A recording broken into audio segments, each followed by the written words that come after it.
annal kafir laisa binajasid dzat, bahwa orang kafir menurut mazhab yang 4 dan ulama salaf dan khalaf itu bukan zatnya yang najis. Ya, Anda sangat kreatif. Pol pokoknya. Assalamualaikum warahmatullahi wabarakatuh. Hamdan wa syukron lillah, sholatan wa salaman ala rasulillah, amma ba'd. Untuk kaum muslimin dimanapun berada, semoga selalu diberikan kelancaran dalam menjalankan aktivitas dan selalu diberikan rezeki yang halal dan berkah. Amin Allahumma amin. Video kali ini kita masih tetap merespon salah satu ceramah dari Ustadz Khalid Basalamah. Langsung saja kita lihat gimana videonya beliau pada saat ceramah. Tapi jangan lupa untuk teman-teman siapkan kopi, kita ngopi bareng teman-teman ya. Yuk kita lihat videonya gimana. Dalam masalah najis juga perlu ibu-ibu tahu, ada najis yang sifatnya membatalkan wudu, ada najis yang tidak membatalkan wudu. Najis yang membatalkan wudu namanya najis hissi. Najis apa, Bu? Hissi. Hissi itu najis yang menajiskan, seperti kotoran, semua yang dilarang makan, kayak manusia. Kan kita tidak boleh makan manusia ya, karena dia bertaring. Manusia kan bertaring, sama dengan hewan-hewan yang bertaring. Kita kan tidak boleh makan anjing, tidak boleh makan ular, karena mereka bertaring, gitu kan? Maka kotoran semua yang dilarang makan najis hissi namanya. Najis yang membatalkan, atau makna lain najis mughalladhah, najis yang berat, najis besar. Nah, semua dari yang dilarang makan ini, maka kotoran mereka, kencing atau buang air besar tinjahnya, ini najis berat, gitu kan? Kemudian kalau najis yang kedua namanya najis maknawi. Najis secara makna, artinya dia najis tapi tidak menajiskan. Najis tapi tidak menajiskan. Seperti kasus kotoran hewan yang boleh dimakan dagingnya.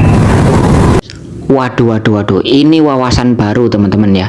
Ternyata ada najis yang bisa membatalkan wudhu, namanya najis hissi, atau nama lainnya katanya Ustadz Khalid Basalamah yaitu najis mughalladhah.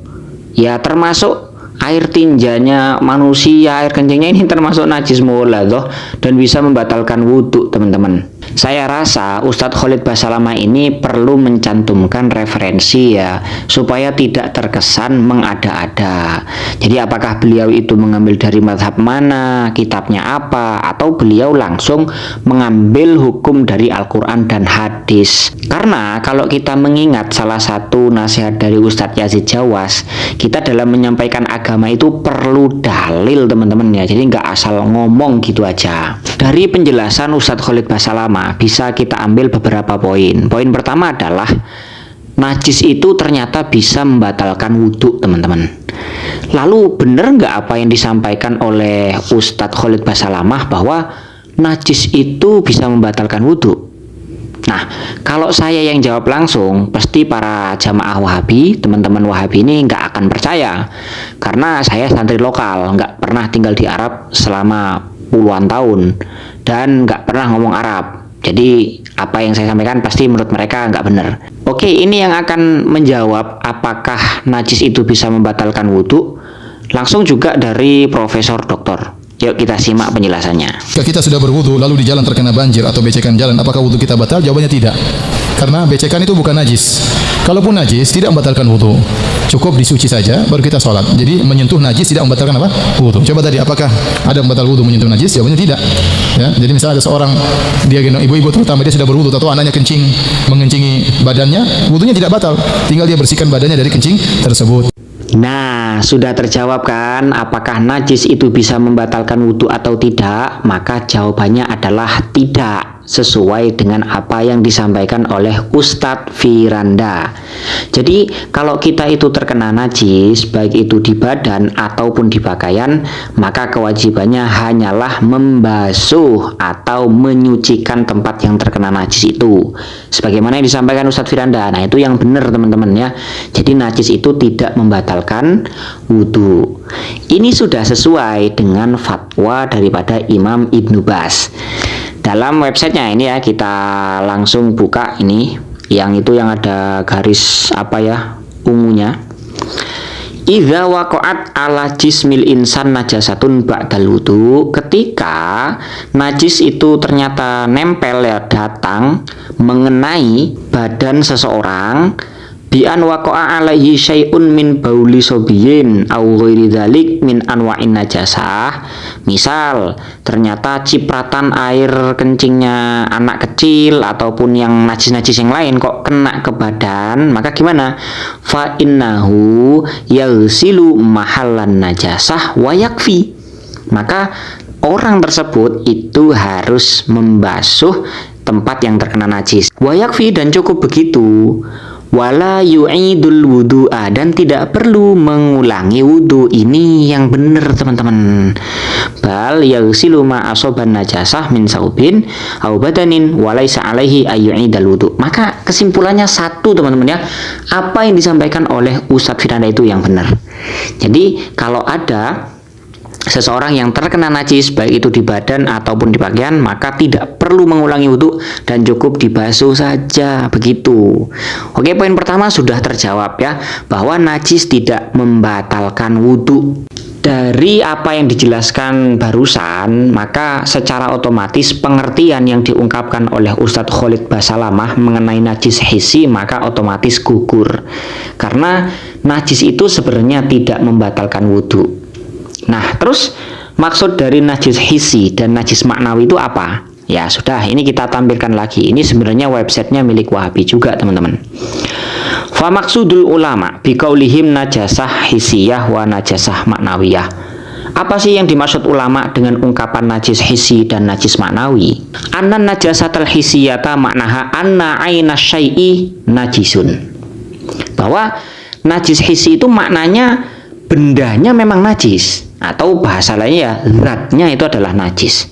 Sehingga faidza lamistahu biyadika masalan wajaba alaika husluha. Kalau misalnya kita kok menyentuh barang tersebut, benda tersebut dengan tangan kita misalnya, maka wajib untuk membasuh. Ini seperti penjelasan yang di depan tadi. Wala yajuzu laka hamluhu walam suhu fi sholah. Nggak boleh kita bawa dan nggak boleh kita pegang kalau sholat, karena sholatnya bisa jadi batal. Apa najis hissi? Fal baulu najisun hisan idza asoba yadaka au siyabaka. Nah, itu terus wa amman najisu al maknawiyu. Adapun najis maknawi itu apa? Fa idza lamistahu fa innahu lam yajib alaika husluhu. Kalau kita sentuh, maka kita tidak wajib untuk membasuhnya. Karena ini memang maknawi, jadi bendanya memang tidak najis. Contohnya di sini apa? Fal kafiru najisun. Liqaulillahi ta'ala innamal musyrikuna najisun. Nah, itu ya, orang-orang musyrik itu adalah najis. Maksudnya di sini najis apa? Najis maknawi atau najis hukmi. Bendanya ndak najis, tapi dihukumi dalam Al-Quran itu najis. Coba kita buka di beberapa kitab tafsir teman-teman ya. Yang pertama kita buka kitab Fathul Qadir li Syaukani. Ini Imam Syaukani ini sering dikutip sama Ustadz-Ustadz Wahabi teman-teman ya. Wa dhahaba al-jumhuru minas salafi wal kholaf wa minhum ahlul madzahibil arba'ah ila annal kafir laisa binajasid dzat. Bahwa orang kafir menurut mazhab yang 4 dan ulama salaf dan kholaf itu bukan zatnya yang najis. Li'annallaha subhanahu wa ta'ala ahalla ta'amahum wa thabata 'ani nabi sallallahu alaihi wasallam fi dzalik min fi'lihi wa qawlihi ma yufitu adama najasati dawatihim. Ini terbukti karena Allah menghalalkan makanannya orang-orang kafir. Kemudian dari perilaku Nabi, baik itu tingkahnya beliau atau ucapannya, ada indikasi-indikasi yang memberikan faedah tidak adanya hukum najis pada zatnya orang kafir. Sehingga beliau fa'akala fi aniyatihim, Rasulullah pernah makan menggunakan wadahnya orang-orang kafir. Wa syariba minha, pernah juga minum. Wa tawaddu'a fiha, pernah wudu juga menggunakan wadahnya orang kafir. Wa anzalahum fi masjidihi, dan pernah menempatkan, yang mendudukkan orang-orang kafir itu di masjidnya Nabi. Nah, terus kita buka lagi satu kitab tafsir lagi teman-teman. Di sini ada tafsir Al-Baghawi.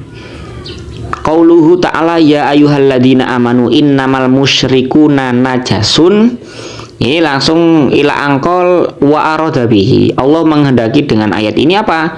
Najasatal hukmi la najasatal aini. Bahwa orang kafir itu dihukumi najis, tapi bendanya tidak najis ya, orang kafirnya itu tidak. Sehingga Kalau kita itu menyentuh, maka kita nggak wajib membasuh tangan kita, teman-teman. Atau istilahnya tadi yang di awal yaitu najis maknawi.